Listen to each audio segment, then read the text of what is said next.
시청자 여러분 안녕하십니까? 인터넷 팟캐스트 할 말은 하고 깔 것은 깐다 까TV의 하나밖에 없는 국장이자 제작자 까PD입니다.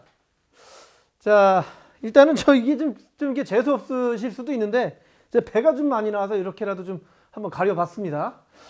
자, 다른 얘기는 다 우리 집어치우고 제가 이거 지금 요 주제로 한 3번째 지금 재녹화를 하는데 너무 할 말이 많다 보니까 막 15분, 20분 넘어가니까 제가 다시 이게 보니까 재미가 없더라고요. 그래서 한 10분 안에 빨리 후다닥 하고 끝내도록 하겠습니다.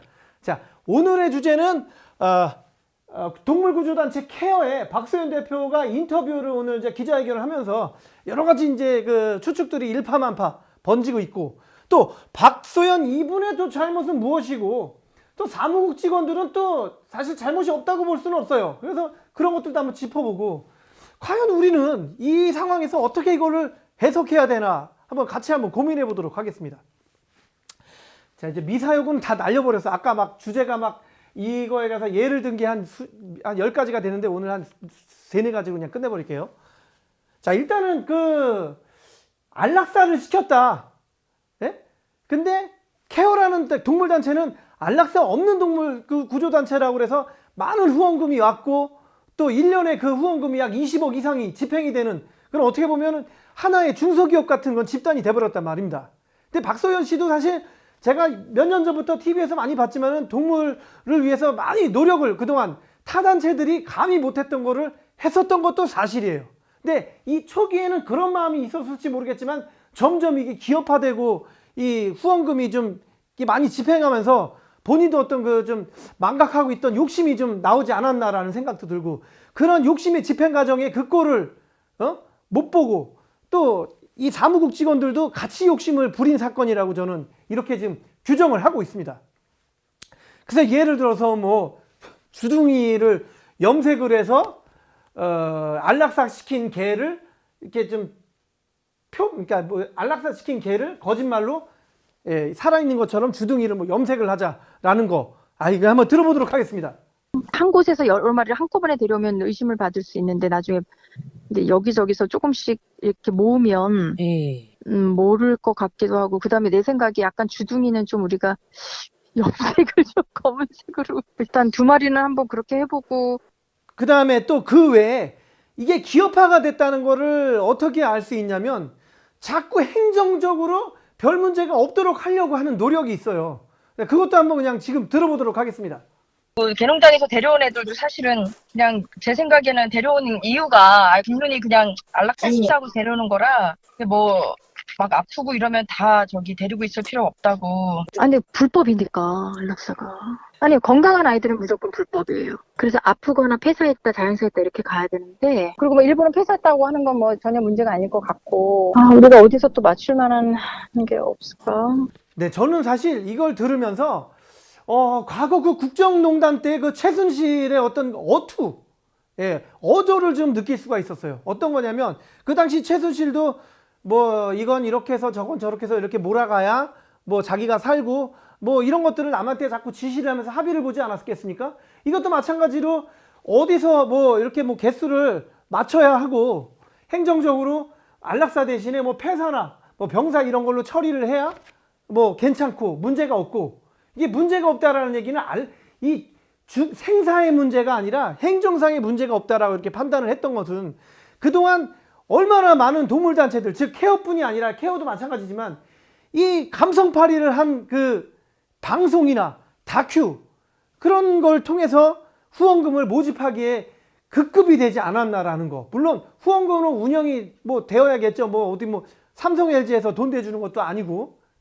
그래서 좀 그런 것들이 어떤 순수성을 나중에는 이게 단체가 커지면서 잃어버리지 않았나라는 어떤 좀 안타까운 마음을 좀 금할 수가 없습니다. 저는 사실 그래요. 오늘 기자회견 보니까는 이제 음모가 있다라고 주장한 것이 이걸 폭로를 한 직원, 우리가 A씨라고 합시다.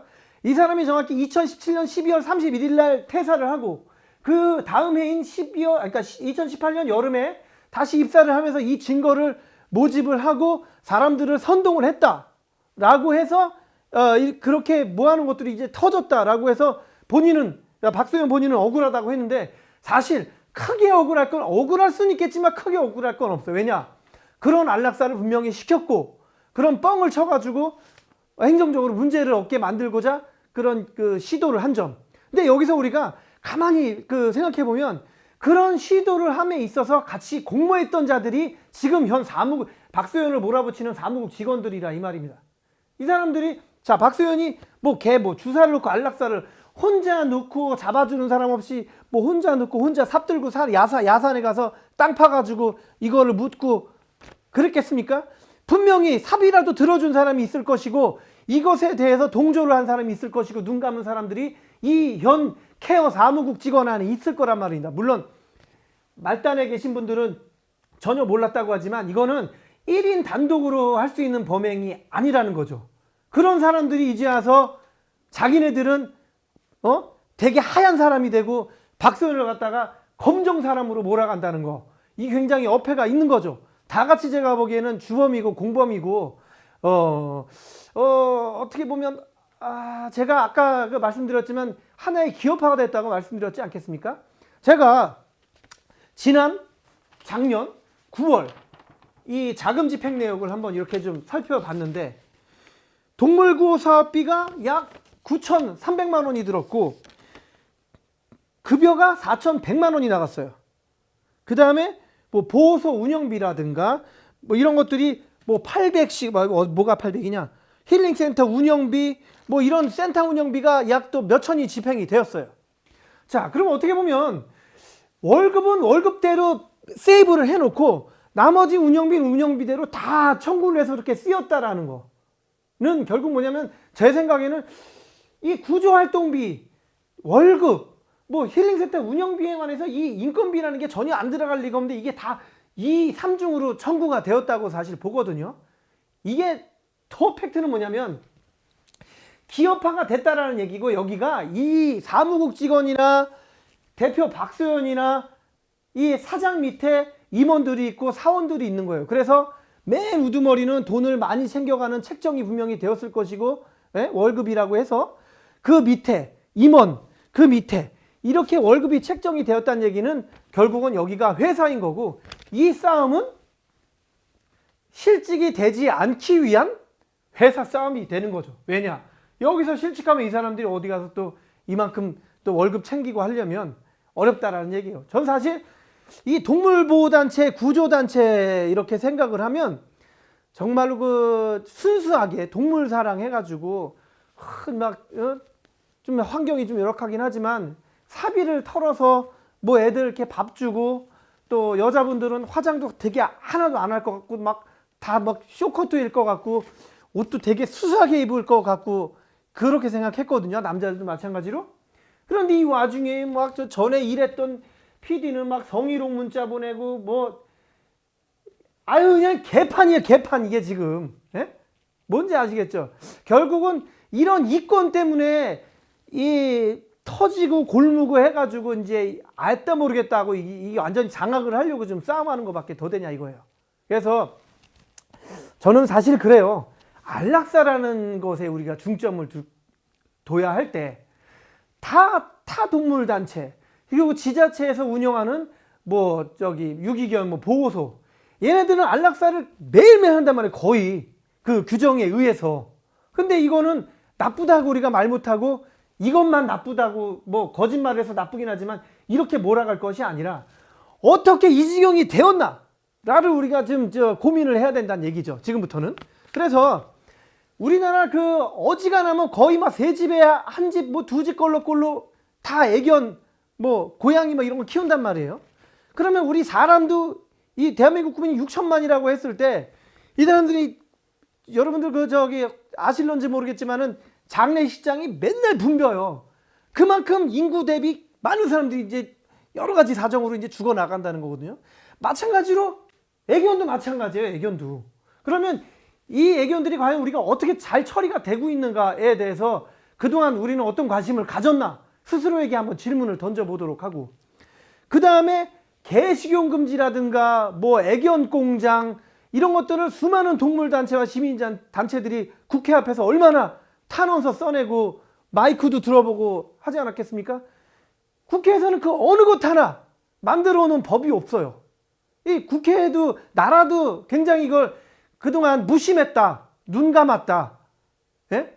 많은 동물단체들이 진짜 이벤트성 구조 해가지고 그걸로 해서 후원금 모으고 어떻게 잔치를 벌리든 말든 이거에 대해서 법이라든가 이걸 그 좀 감시할 만한 법이라든가 이게 국회에서는 하나도 만들지 않았다 이거예요. 국회에서도 그래요. 그 죽인 거는 굉장히 뭐 잘못됐지만 실제적으로 일을 안 하고 있는 것도 국회란 말이에요. 그래서 이거를 눈과 귀를 담은 뭐 나라 뭐 관련 뭐 지자체도 될 수 있고 이런 것들도 사실은 한꺼번에 지금 까여야 된다라고 말씀드리겠습니다. 그래서 우리는 어떻게 이재용이 왔는가에 대해서 우리가 연구를 해야지 이 사람만 우리가 패고 죽이고 할 수는 없다라는 거죠. 그러기엔 너무 시간이 없어요. 예? 그래서 저는 또 이게 여담입니다만 뭐 우리 TV 보면은 무슨 뭐 노란 우산이니 유니세프니 뭐 적십자니 여러 가지 세계의 그 구호단체들이 있지 않겠습니까? 그 구호단체들이 화면 어떤 거 내보내요? 아프리카의 저 흑인 어린아이 뭐 갈비뼈 앙상하게 보인 거 막 뭐 먹는 모습 팔이 막 꼬이고 막 상처 이런 거 많이 보여주죠? 그렇게 해서 얻은 후원금, 여기가 동물단체만이 아니라 이런 후원금으로 운영하는 사람들이 이 마찬가지로 이 케어처럼 본인들의 적당 월급과 활동비는 모두 챙기고 이 나머지로 구호활동, 구조활동을 보냈을 때 과연 이 후원금이 1억이라면 얼만큼의 금액이 그렇게 집행이 그 순수한 의도로 우리가 후원해준 사람의 마음처럼 집행이 되었는가라고 하는 것에 대해서 좀 깊이 생각해보고 이걸 좀 감시해야 되고 세금도 세금대로 다 매기고 좀 때릴 땐 때려야 되지 않겠나 그렇게 지금 생각을 하는 거죠. 자, 이상 또 이게 몇 분이 까였는지 모르겠지만은 또 이게 할 말이 많다 보니 이렇게 까였네요. 자, 다음에 다른 소재로 다시 돌아오겠습니다. 까피디였습니다.